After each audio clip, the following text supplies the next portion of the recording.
দেখো এখানে নিয়েছি আমি 4-5টা কাঁচা লঙ্কা নিয়েছি, 4-5টা কাঁচা লঙ্কা নিয়েছি, আর 200 গ্রাম সাবু নিয়েছি, এখানে 150 গ্রাম বাদাম নিয়েছি, আর 2টো আলু নিয়েছি। এখানে আছে কিছুটা ধনেপাতা। বন্ধুরা, সাবু তো খেয়ে থাকুক উপসে। সাবু কেউ কলা দিয়ে মেখে, সবজি দিয়ে মেখে খায়, কেউ ভিজিয়ে খায়, কেউ রান্না করে খায়। তা আজ আমি সাবুর রেসিপি দেখাবো।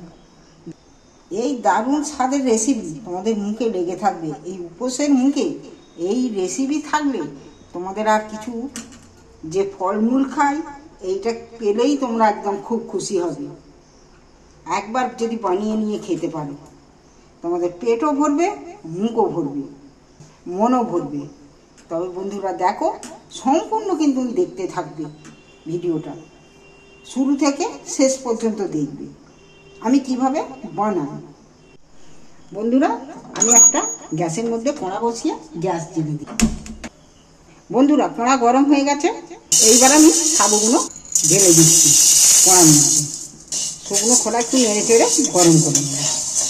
দেখো গরম হয়ে গেছে, এইবার আমি একটা বাটির মধ্যে ঢেলে নিচ্ছি সাবুটা। আবারও কড়া বসিয়েছি, বসিয়ে যে বাদামগুলো নিয়েছি, বাদামগুলো আমি একটু ভেজে নেব। শুকনো খোলাতেই বাদামগুলো ভাজব। গ্যাসের ফ্লেমটা কমিয়ে দিয়ে আস্তে করে ভাজবো, তা নাহলে খোলাগুলো পুড়ে চলে যাবে। এটাকে একটু ভালো করে নেড়ে ভেজে নেব। বাদামটা একটু সময় নেবে ভাজতে।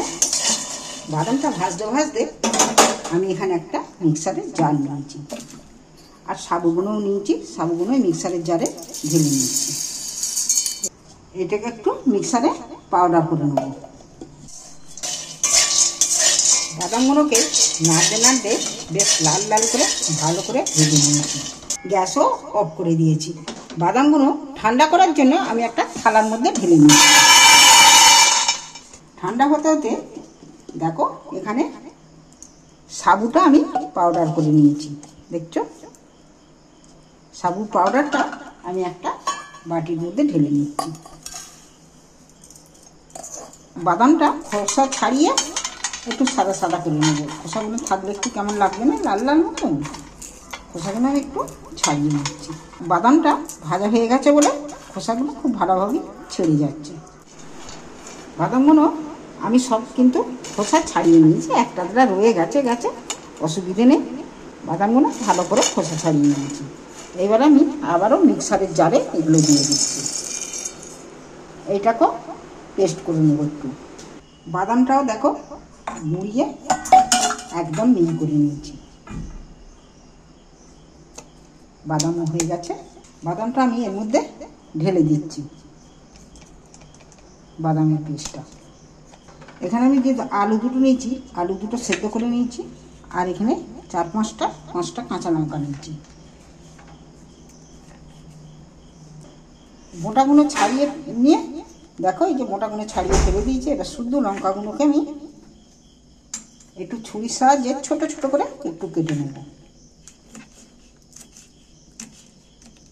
লঙ্কা আমি কিন্তু 5-6টা লঙ্কা দিয়েছি।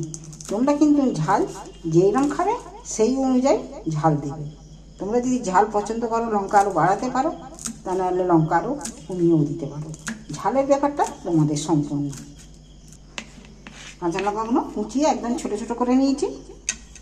একই সাথে ধনে পাতাগুলো যে নিয়েছি, ধনে পাতাগুলোকেও একটু ছোট ছোট করে কেটে নেব।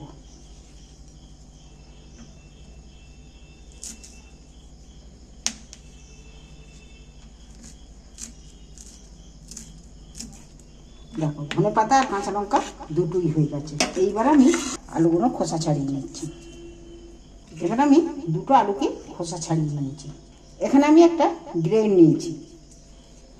এবার সেদ্ধ আলুগুলোকে একটু চেঁচে নেব।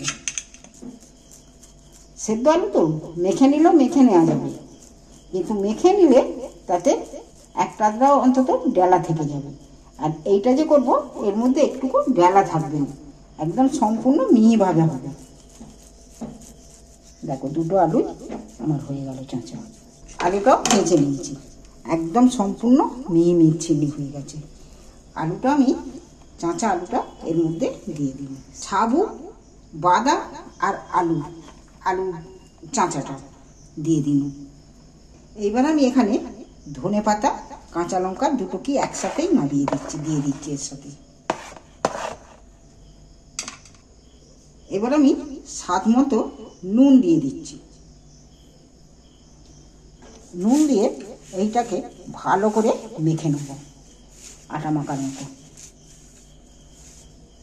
এই আলুটার মধ্যে যদি না হয় অল্প করে করে জল দিতেও পারো। একাদশীতে পূর্ণমীতে খেতে গেলে কিন্তু নুনটা সিন্দুক নুন ব্যবহার করবে। আমি কিন্তু বলিনি আমি সিন্দুক নুন ব্যবহার করব এতে। বন্ধুরা, এই সাবু আর বাদামের রেসিপি তোমরা কে কোথা থেকে দেখছো আমাকে কিন্তু কমেন্ট করে জানিও। আর ভালো লেগে থাকলে চ্যানেলটা অবশ্যই সাবস্ক্রাইব করে দিবে। একদম কিন্তু পারফেক্ট হয়ে গেছে, আমাকে এতে জলও দিতে হলো না। দেখো আমি এখানে মেখে একদম ডালাটা একদম রেডি করে রেখেছি। এটাকে ধেসে সম্পূর্ণ একটা বলের মতো তৈরি করে নিয়েছি। এইবার আমি এটাকে একটু রুটি বেলার সাহায্যে বেলে নেব। বেলুন চাটু নিয়েছি, একটু সাদা তেল বুলিয়ে নিচ্ছি।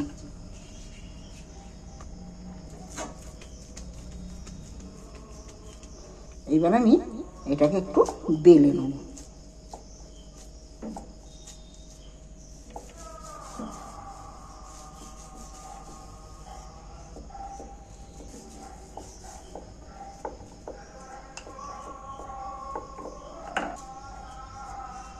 এখানে আমি রুটির আকারে বেলে নিয়েছি। এইবার আমি গ্যাসটা জ্বেলে দিচ্ছি। এবার আমি তেল ঢেলে দিচ্ছি, বেশ খানিকটা তেল দিয়ে দিই। আর এটা বেলতে গেলে একটু মোটা রেখেই বেলতে হবে। এবার আমি একটা চাকু নিয়েছি, ছুরি নিয়েছি, নিয়ে ছুরি দিয়ে এটাকে পিস পিস করে কেটে নেব।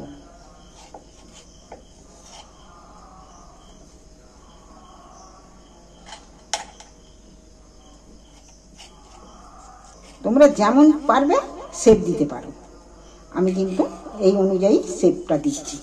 তোমরা এটা বরফি আকারও করতে পারো। দেখো এইভাবে পিস পিস করে নিয়েছি আমি। তেলটা গরম হলে দেবো। তেলটা এখন একটু গরম হবে, এই তেলটাকে একটু ভালো করে তেলটা গরম করে দিতে হবে। এইবার আমি তেলের মধ্যে তুলে দিচ্ছি।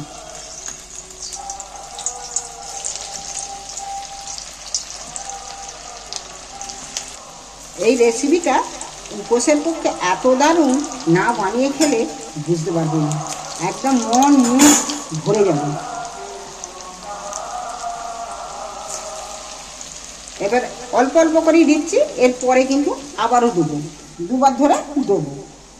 এইটা ভাজতে ভাজতে বন্ধুরা আরও একটা রেসিপি তোমাদেরকে দেখাবো, কিন্তু সেইটা সাবুর লুচি বানিয়ে দেখাবো। বন্ধুরা পুরোটা কিন্তু দেখতে থাকবে। উপোসের এত দারুণ সহজভাবে খাবার তৈরি, তোমরা না খেলে বুঝতে পারবে না। এটা অবশ্যই বানিয়ে খেয়ে দেখো। এটাকে একটা একটা করে এবার আমি উল্টিয়ে দেবো। তেলের মধ্যে দিতে এত সেন্ট ছেড়েছে না, তোমাদের একদম কি বলবো, জিভে জল এসে যাওয়ার মতো। তেলে ভাজছি যে না, একটা দারুণ সেন্ট উঠেছে, ঝাল ঝাল মিষ্টি মিষ্টি। দেখো একদম লাল লাল করে ভাজা কিন্তু হয়ে গেছে, কতটা ফুলে ফুলে উঠেছে দেখছো। এইবার আমি একে তুলে নিচ্ছি তেল ছাড়িয়ে। এবার বাদ বাকিগুলো ফের দিয়ে দিচ্ছি তেলের মধ্যে।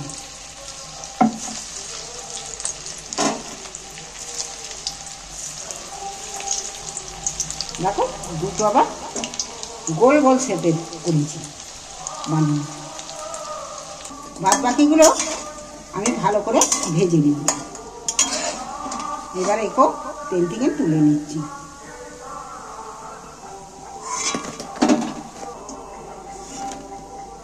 এই রেসিপি তোমাদের যদি ভালো লেগে থাকে চ্যানেলটা আমার অবশ্যই সাবস্ক্রাইবার করে দিও।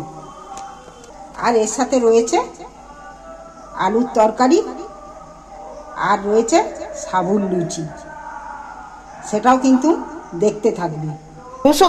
200 গ্রাম সাবু নিয়েছি। 200 গ্রাম সাবুকে এই কড়াতে একটু গরম করে নেবো। সাবুটা কিভাবে করতে থাকি তোমরা দেখো।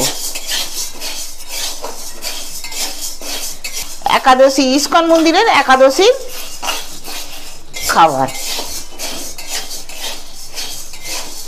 আমি সাবুগুলো নাড়াচাড়া করছি। এইটা দিয়ে যে খাবার করব, তোমাদের যদি ভালো লেগে থাকে তোমরা এই চ্যানেলটাকে সাবস্ক্রাইব করবে। এটা আমি বড় মোটা দানা সাবু নিয়েছি। একে মিক্সারে গুঁড়ো করলে সুজির মতো হবে। একে দেখতে থাকো, আমি মিক্সারে একে গুঁড়ো করব। পারলে তোমরা ছোট সাবুদানাতেও করতে পারো। আমি বড়টা নিয়েছি, বড়টা গুঁড়ো হবে ভালো বলে বড়টাই নিয়েছি। সাবুটা আমি এই যে নাড়তে নাড়তে গরম হয়ে গেছে সাবুটা। এবার আমি গ্যাসটা অফ করে দিয়ে একটু এইটা ঢেলে রাখবো। একটু ঠান্ডা হলে তারপর এটাকে কি করব দেখতে থাকো। ঢেলে নিচ্ছি আমি সাবুটাকে। সাবুটা যে গরম করে নিয়েছিলাম, সাবুটা ঠান্ডা হয়ে গেছে। আমি এবার মিক্সারে সাবুটাকে একটু গুঁড়ো করে নেব।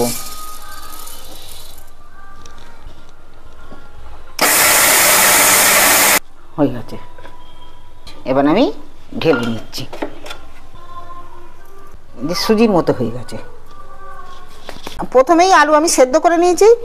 নিয়ে এই আলু সেদ্ধকে ছাড়িয়ে এই 4 পিস আলুকে আমি এই সেই সাবুকে যে গুঁড়িয়ে রেখেছি সুজির মতো পুরো দেখতে হয়েছে, তার সাথে আমি এই 4 পিস আলু তুলে নিয়েছি। নিয়ে আলুটা দিয়ে আর গরম জল দিয়ে মাখবো।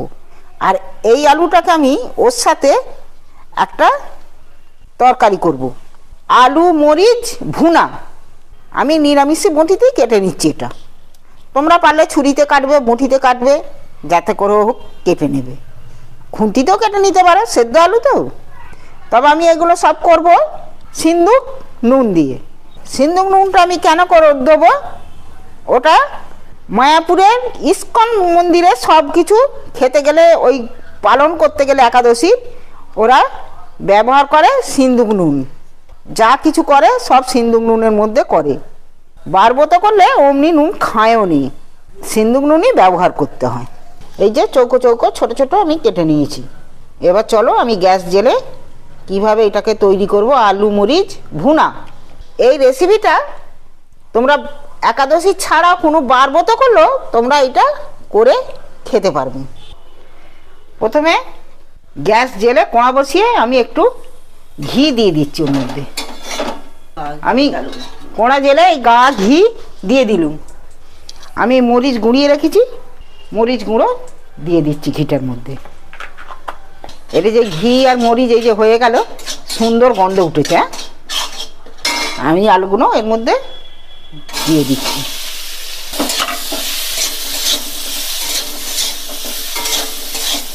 আলুগুলো নাড়াচাড়া করে এর মধ্যে একটু লাল লাল মতন হয়ে ভাজা হয়ে যাবে। আমি আলুটার স্বাদ মতো নুন, এটা সিন্দুক নুন আমি ব্যবহার করছি।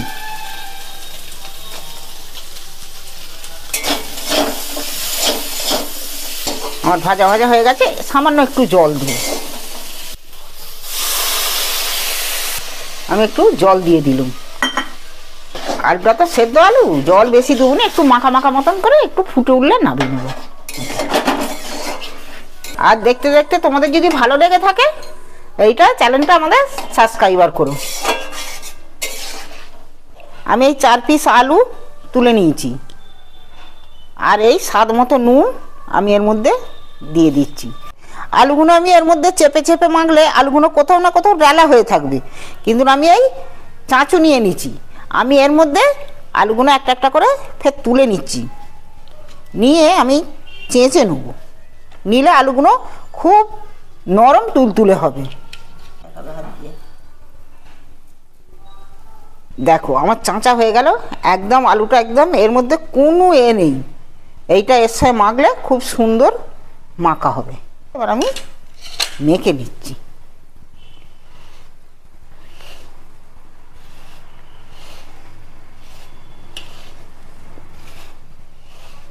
এবার আমি হাত দিয়ে ভালো করে চকুটে মেখে নিচ্ছি। এতে একটু জলও ব্যবহার করতে পারো, গরম জল করে রেখেছি। ময়দার মতো মাখা গেছে, মানে চিটও হয়েছে। আমি গুচিগুলো কেটে নিচ্ছি। এত বড় বড় কেন কাটছি, যখন বেলবো তখন বুঝতে পারবে কেন এত বড় বড় কাটছি। ঢেলে দিচ্ছি। ওনাতে বেশ খানিকটা তেল আমি ঢেলে দিয়েছি। এইগুলো আমি একটু বেলে নিচ্ছি এইভাবে।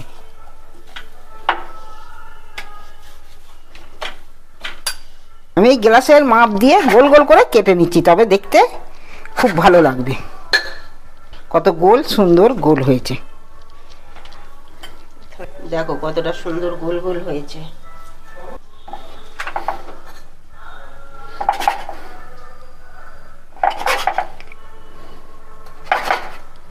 এতে কিন্তু কেউ জড়িয়ে যাবে না। লুচি যেমন ময়দার বেলে রাখলে জড়িয়ে যায়, এতে জোড়াবে না। কত সুন্দর হয়েছে দেখছো, একদম নরম টুকটুক করছে, একদম পুরো লুচি হয়ে ফুলে উঠেছে। ফুলকো ফুলকো লুচি আমি তুলে নিচ্ছি। ধেসে নেবো না নাহলে একটু।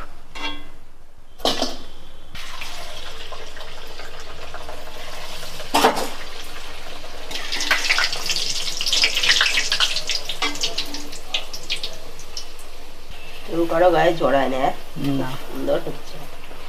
রেসিপিটা দেখতে দেখতে তোমরা চ্যানেলটাকে সাবস্ক্রাইব করে দিও। এরকম নিত্য নতুন রেসিপি আমি নিরামিষ ভোজে সহজ সরলভাবে দেখাবো। এই যে জিনিসটা কত নরম হয়েছে, নরম তুলতুলে দেখছো, আবার সোজা করে দাও। নরম হয়েছে, হেভি হয়েছে।